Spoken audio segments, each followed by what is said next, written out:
Hello, ladies and gentlemen, boys and girls, and everything in between.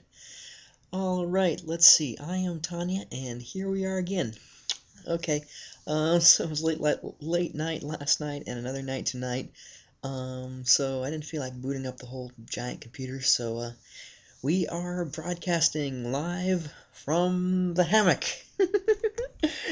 Just using my laptop here, so video will be a little more low budget. We're going for the Blair Witch feel tonight, and just kind of swinging free and practicing the voice. So, anyway, I haven't done a broadcast from the hammock before, so that's a new one. Anyway, so tonight I'm just going to continue where I was before. I'm going to pick up right where I left off last night. Let's see. This is voice practice number 23. Wow, voice practice number 23. Can you believe that?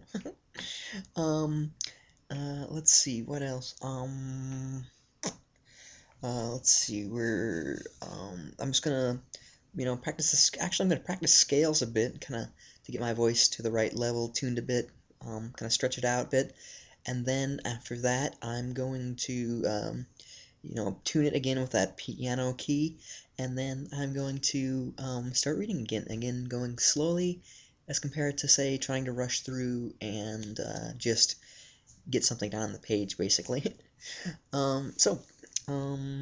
Anyway, here we are again. This is the voice practice for Monday, July 18th, 2011. I did start this on July 18th. Yeah, become a bit of a night owl. Got work tomorrow. Yeah, sorry, I just didn't want to boot up the whole computer. Kind of tired, but oh well, the laptop will do for tonight. So, not quite the highest production values, but you know what? You get what you pay for. Oh well. Okay. So without further ado, here we go. Wait, this is gonna be harder than I think, because I'm in a hammock. So how do I get a drink of water?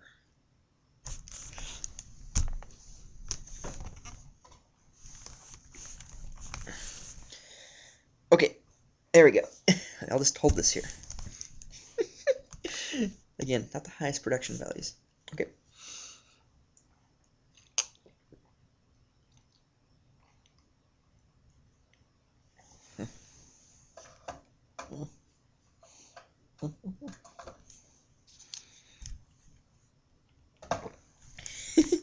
Okay, sorry about this. Yeah, kind of weird video tonight. Okay, so, alright, so, la la la la la la la la la. Hello, hello, hello, hello, hello, hello. Hello, hello, hello, hello, hello, hello. Hello, hello, hello, how are you today? Hello, how are you today? How are you today? How are you today? How are you today? How are you today? Yeah, I know it's weird, but oh well, whatever. Haters gonna hate. Okay, so I'm gonna aim for the A sharp. A, A. No, that's not quite. Hey, hey, hello, hello. Excuse me, sorry. Hey, hello, hello, hello. Hello, hello, hello, how are you? Hello. 17. For should the enemy strengthen his van, he will weaken his rear. He will weaken his rear. Should he strengthen his rear, he will weaken his van. Should he strengthen his left, he will weaken his right. Should he strengthen his right, he will weaken his left. If he sends reinforcements everywhere, he will everywhere be weak. In Frederick's great instructions to his generals we read, "A defensive war is apt to betray us into too frequent detachment. Those generals who have had but little experience attempt to protect every point, while those who are better acquainted with their profession, having only the capital object in view, guard against a decisive blow, and acquiesce in small misfortunes to avoid greater." 18. Numerical weakness comes from having to prepare against possible attacks. Numerical strength from compelling our adversary to make these preparations against us. The highest generalship, in Colonel Henderson's view, is to compel the enemy to disperse his army, and then to concentrate superior force against each fraction in turn. Each fraction in turn, each fraction in turn, each fraction in turn, each fraction in turn, in turn, in turn. Knowing the place and the time of the coming battle, we may concentrate from the greatest distances in order to fight. That's 19. What Sun Tzu evidently has in mind is that nice calculation of distances and that masterly employment of strategy will enable a general to divide his army for the purpose of a long and rapid march, and afterwards to effect a junction at precisely the right spot and at the right hour in order to confront the enemy in overwhelming strength. Among many such successful junctions which military history records, one of the most dramatic and decisive was the appearance of Blücher just at the critical moment in the field of Waterloo. 20.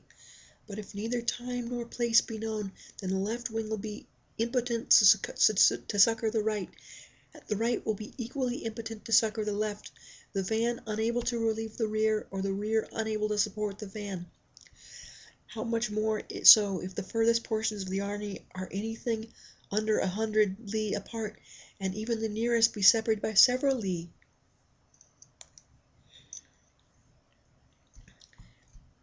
The Chinese of this last is a little lacking in precision, but the mental picture we are required to draw is probably that of an army advancing towards a given rendezvous in separate columns, each of which has orders to be there on a fixed date. If the general allows the various detachments to proceed at haphazard, without precise instructions as to the time and place of meeting, the enemy will be able to annihilate the army in detail. Chang Yu's note may be worth quoting here. If we do not know the place where our opponents mean to concentrate, or the day on which they will join battle, where they will join battle, our unity will be fortified through our preparation for defense, and the positions we hold will be insecure. Suddenly happening upon a powerful foe, we shall be brought to battle in a flurried condition, and no mutual support will be possible between wings, vanguard or rear, especially if there is a great distance between the foremost and hindmost divisions of the army.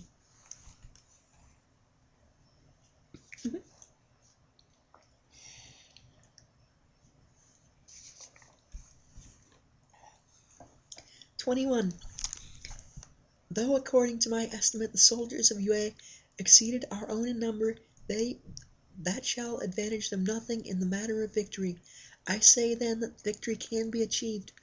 Alas for these brave words! The long feud between the two states ended in 473 B.C. with the total defeat of Wu by Ko Jian in its incorporation in Yue. This was doubtlessly long after Sun Tzu's death. With his present assertion compare 4 SS4. Chang Yu is the only one to point out the seeming discrepancy, which he thus goes on to explain. In the chapter on tactical disposition it is said, one may know how to conquer the enemy without being able to do it, whereas here we have the statement that victory can be achieved.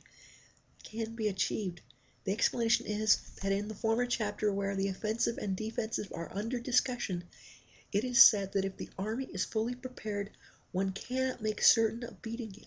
Cannot make certain of beating him. Cannot make certain of beating him.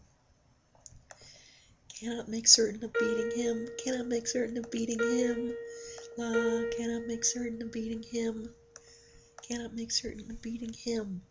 Cannot make certain of beating him. But the present passage refers particularly to the soldiers of Yue who, according to Sun Tzu's calculation, will be kept in ignorance of the time and place of the impending struggle. That is why he says here that victory can be achieved. Though the enemy may be stronger in numbers, we may prevent him from fighting. 22. Though the enemy may be stronger in numbers, we may prevent him from fighting. Scheme so as to discover his plans and the likelihood of their success. An alternate reading offered by Jialin is, know beforehand all plans conducive to our success and to the enemy's failure. 23. Rouse him and learn the principles of his activity or inactivity. Chang Yu tells us that by noting the joy or anger shown by the enemy on being thus disturbed, we shall be able to conclude whether his policy is to lie low or on the reverse.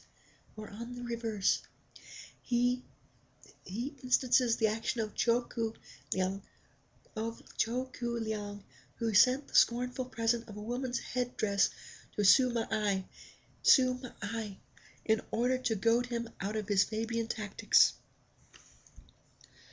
Force him to reveal himself so as to find out his vulnerable points.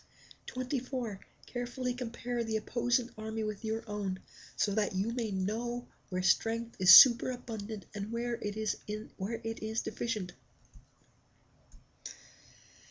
25. In making tactical dispositions, the highest pitch you can attain, the highest pitch you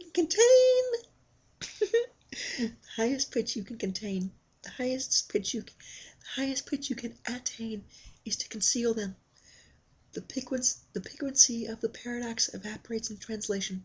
Concealment is perhaps not so much actual invisibility as showing no sign of what you mean to do, or of the plans that are formed in your brain. Conceal your dispositions, and you will be safe from the prying of the subtlest spies. Conceal your disposition. No.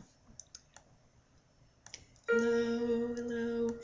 Conceal your dispositions, and you will be safe from the prying eyes of the subtlest spies, from the machinations of the wisest brains. Tumu explains, though the enemy may have clever and capable officers, he will not be able to lay plans anywhere. He will not be able to lay any plans against us. All right, that'll do it for tonight. Another short video, I guess. We'll pick up at line 26 tomorrow of this chapter. And as always, I'm Tanya, broadcasting to you from the hammock. And as always, the text is from Project Gutenberg. Keep on practicing. We'll get there together. You'll get there, I'll get there. And it's a long road, but we're walking it. And good night and good luck.